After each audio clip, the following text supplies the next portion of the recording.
parler de l'actualité évidemment nationale et municipale. Et pour vous donner l'eau à la bouche, je vous lis cette déclaration de Johanna Rolland qui se présente à Nantes, qui, comme chacun sait, est une œuvre d'art. Et elle a eu un débat hier avec Johanna Rolland, avec M. Chombard de l'Eau. C'était un débat qui était retransmis sur Télé Nantes, manifestement, organisé avec Presse Océan et Ouest France.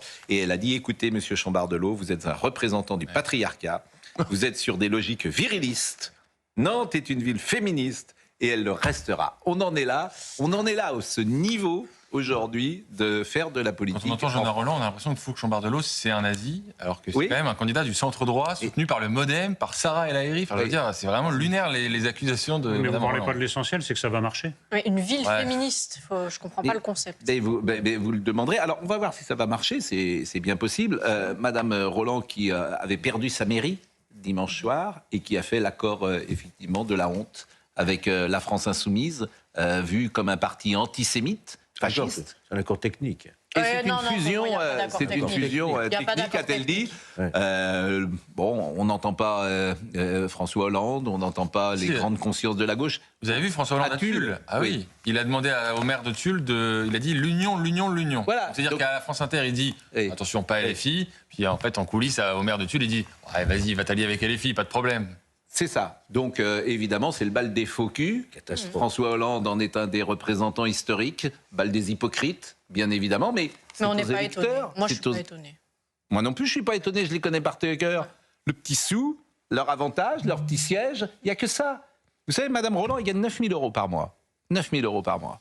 Avec sa mairie, etc. Si elle perd sa mairie, elle aura peut-être du mal à retrouver un salaire de ce niveau-là dans le privé. Elle était dans les milieux associatifs. Oui. Elle n'a jamais travaillé dans rien. C'est des militants professionnels. Donc elle retournera à une autre vie qui sera peut-être moins intéressante. Mais comme elle va faire l'alliance, peut-être qu'elle ne retournera pas avec une autre vie. Vous avez parfaitement raison, Sarah Salman. Mais cette dimension, moi j'insiste beaucoup depuis 2-3 jours là-dessus. Les militants professionnels, c'est leur vie. Ils jouent leur peau. Ils jouent le salaire à la fin du mois. Donc ils sont prêts à tout. Y compris s'allier avec n'importe qui. C'est le plus important. Le petit sou. La petite place. Ah oui. Autrement, elle retournera à une vie différente, qui sera sûrement du charme, qui aura ses charmes. Alors que M. Chombard-Delaux, lui, c'est pas sa vie, la politique. Il fait ça pour Nantes. Les personnalités que vous avez citées dans votre édito, leur point commun, c'est aussi qu'elles ont eu un métier avant. Sarah Knafo, M. Dessertine. Demain, si ça s'arrête, ils peuvent potentiellement retrouver un travail. Ils n'ont pas de métier avant, ils n'auront pas de métier après. C'est des militants professionnels, ils savent faire que ça. Spectacle de la politique en France, hormis quelques belles personnalités, j'ai cité Sarah Knafo, Manuel Valls, Jérôme Guedj, Monsieur Dessertine, ils sont lamentables. François Hollande en tête. Mais même Emmanuel Grégoire, il a dit non à l'Alliance. Oui, je pourrais dire si vous voulez, mais Emmanuel Grégoire, le problème c'est que sa liste, il y a déjà l'Alliance. Vous avez raison, mais il a quand même dit je ne veux pas de Sophia Chikirou. Mais oui, mais il a Daniel Simonet, ils sont là, ils sont sur sa liste, l'extrême gauche. Daniel Simonet, donc Sarah, de quoi vous parlez? Vous avez raison, mais sur la forme, il a quand même dit il n'a pas fait alliance. Il a quand même dit je ne veux pas des voix de Sophia Chikirou. Mais il a LFI sur sa liste. Il n'a pas besoin de Chikirou. Il a LFI sur sa liste. Mais dans ce cas-là, pourquoi ne pas dire je m'allie avec eux? Parce qu'il y a plusieurs LFI, il n'en a pas besoin. Après, il y a d'autres candidats. Hollande, Montpellier, il a refusé, à Rouen aussi. Écoutez, Hollande, je ne veux pas dire que c'est une honte, mais c'est l'accord de la honte. On peut le dire. On n'est pas loin. Mais il est prêt à tout, François Hollande. Alors lui aussi, quoi. Mais ces gens qui fassent autre chose maintenant, qui débarrassent le terrain. Non, mais écoutez, c'est plus possible. De donner des leçons à la terre entière en permanence, d'être invité sur tous les plateaux de télévision, de venir, on lui cire les pompes partout, de quotidien, à quelle époque? Et il s'allie avec les antisémites. Enfin, c'est incroyable quand même. Vous gardiez cette capacité d'indignation alors que tout le monde a compris depuis longtemps. Mais à chaque fois, ça va vous surprendre. Oui, ça me surprend. En tout cas, le maire sortant de Tulle, Bernard Combe, c'est le maire en plus qui l'a marié. Oui. Je crois. Il a annoncé mardi la fusion de sa liste avec celle de l'Union PCF, LFI, écologiste pour le second tour des municipales. Une décision encouragée par François Hollande. Il m'a dit union. François Hollande encourage le maire de Tulle à fusionner avec une liste qui compte. Mais ces gens sont une honte. Hollande est une honte. Je Je peux pas vous dire autre chose. Il nous dit le contraire. Comment dire, il bafoue tous ses principes. C'est lui qui est. On pourrait ressortir l'archive de France Inter. Enfin, c'est invraisemblable. L'archive qui date de lundi. Hein, donc Qui date de lundi, l'archive. Et alors, je demande, mais et personne. Et ce qui me sidère, c'est même pas qu'ils le disent. Ce qui me sidère, c'est qu'en majesté, il vient sur les plateaux de télé faire, donner des leçons de morale, et personne ne lui dit rien. C'est plutôt ça le problème. À vrai dire. Personne ne lui dit rien. C'est-à-dire que tu as l'impression que c'est Dieu qui parle. Il va incarner la ligne. Qu'ils viennent pas sur ce plateau. Il va incarner la ligne. Enfin, il veut incarner et la il nous ligne donne des leçons. Et la dernière fois qu'il était venu sur iTélé, il avait dit: je viens ici, mais bon, avec Jean-Pierre Elkabbach, j'aime pas votre télé, etc. C'est ce qu'il avait dit il y a 5 ou 10 ans. Mais qui est-il, ce monsieur, pour s'allier avec un parti antisémite et nous donner des leçons? Il y a même il balaye devant sa porte, Hollande. Il y a même quelque chose de l'ordre protocolaire, j'allais dire. C'est-à-dire que quand vous êtes un ancien président, vous pouvez pas vous accoquiner avec des personnes qui ont des propos pareils. Il y a même une question lié à la fonction. Vous entendez Manuel Valls hier, ce qu'il disait. C'est très différent. Mais il a raison, Mélenchon. Hein. C'est ce qu'on disait hier. Il a raison. Tu les achètes pour rien. Ouais. Tu les achètes pour un petit bout de pain. Mais bien sûr. Voilà, ils sont là, ils mendient. Mais ça serait formidable que les électeurs donnent une leçon dimanche à ces gens quand même. Vous vous rendez compte, ça date de lundi, ancien président de la République. Bah, il nous prend pour des cons. Et même chose pour Olivier Faure qui appelle à voter Pic-Mal. Oui, mais Olivier Faure, enfin, t'es plus exigeant avec Toulouse, quoi. Oui. T'es plus exigeant avec un ancien président de la République. Oui, je suis d'accord. En fait, tu comprends pourquoi, dans des circonstances particulières, ça s'est mal passé en France. Ouais. Vraiment. Tu comprends parce que eux, c'est tu vends le pays. Hein. Tu comprends. Dans ces périodes-là, tu comprends pourquoi et comment les uns et les autres ont agi en 40, en fait. Tu comprends qui serait du bon côté et qui serait du mauvais. Ça, t'as pas de souci.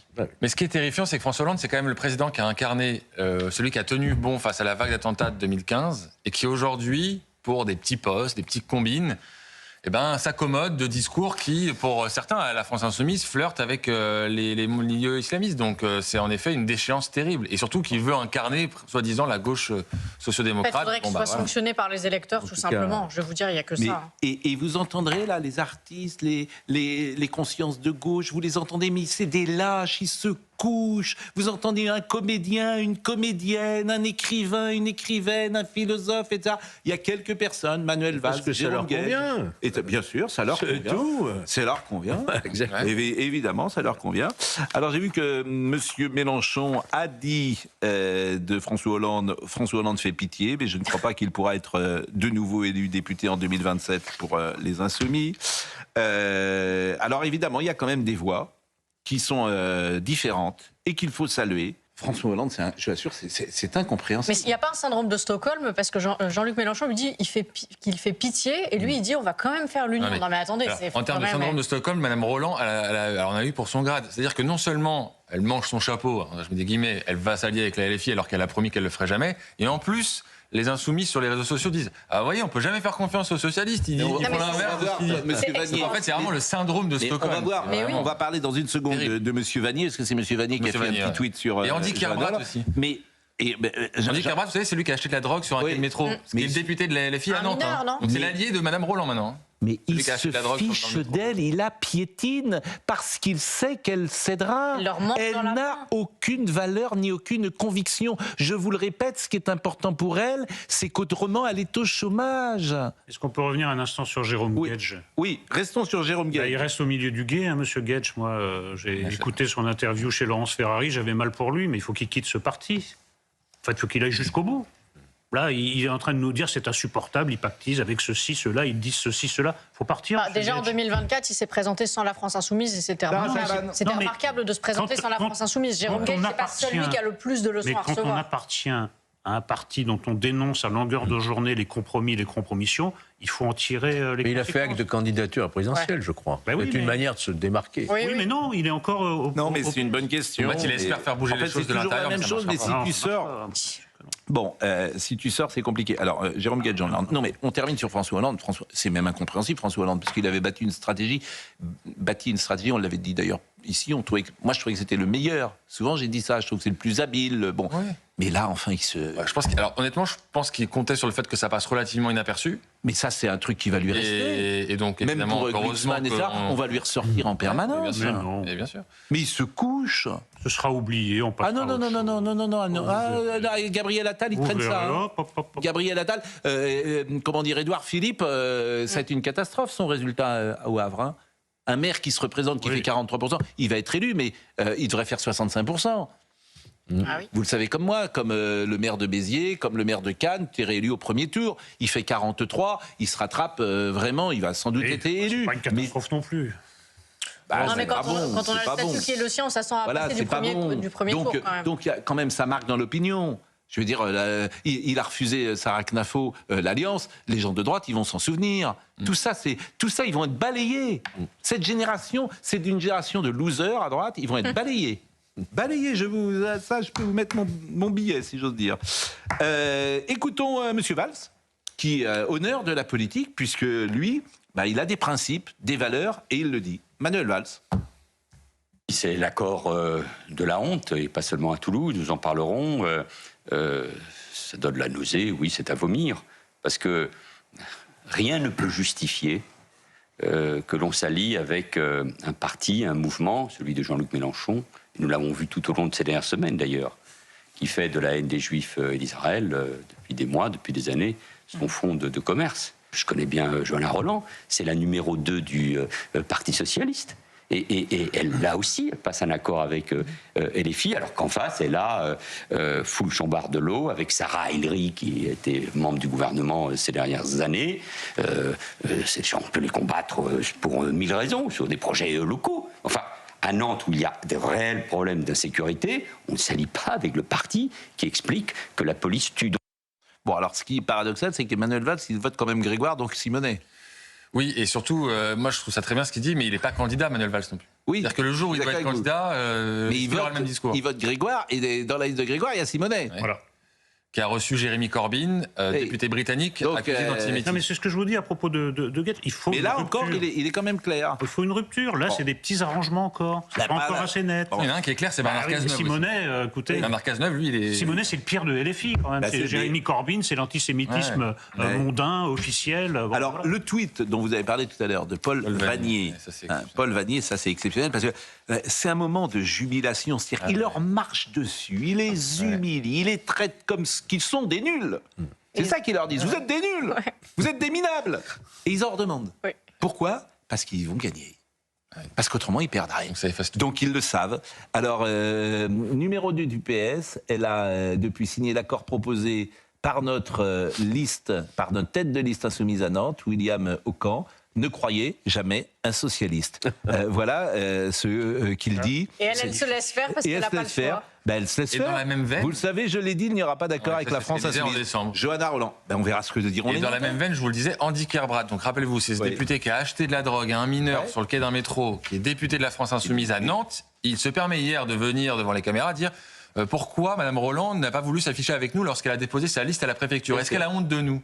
Et donc en fait, c'est jamais assez. C'est-à-dire que là, elle a quand même accepté l'alliance, mais c'est pas assez. Il faut aller encore plus loin. Il faut qu'elle soit avec eux, bras dessus, bras dessous. Et l'accusation de patriarcat envers l'opposant, ça, j'ai pas compris. Vraiment, la ville féministe, j'ai pas compris le concept. C'est vraiment quand il n'y a plus d'arguments. Non, mais vous pouvez pas bâtir un programme là-dessus.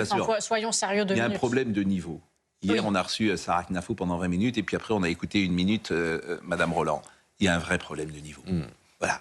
On va être gentil, on ne va pas en dire davantage, mais il y a un vrai problème de niveau. Mais c'est les Nantais qui décident, c'est comme les électeurs qui décident. Vous avez une classe politique qui, effectivement, parfois, est assez médiocre. On a un extrait, Marine Lançon, de l'échange hier sur Télé Nantes.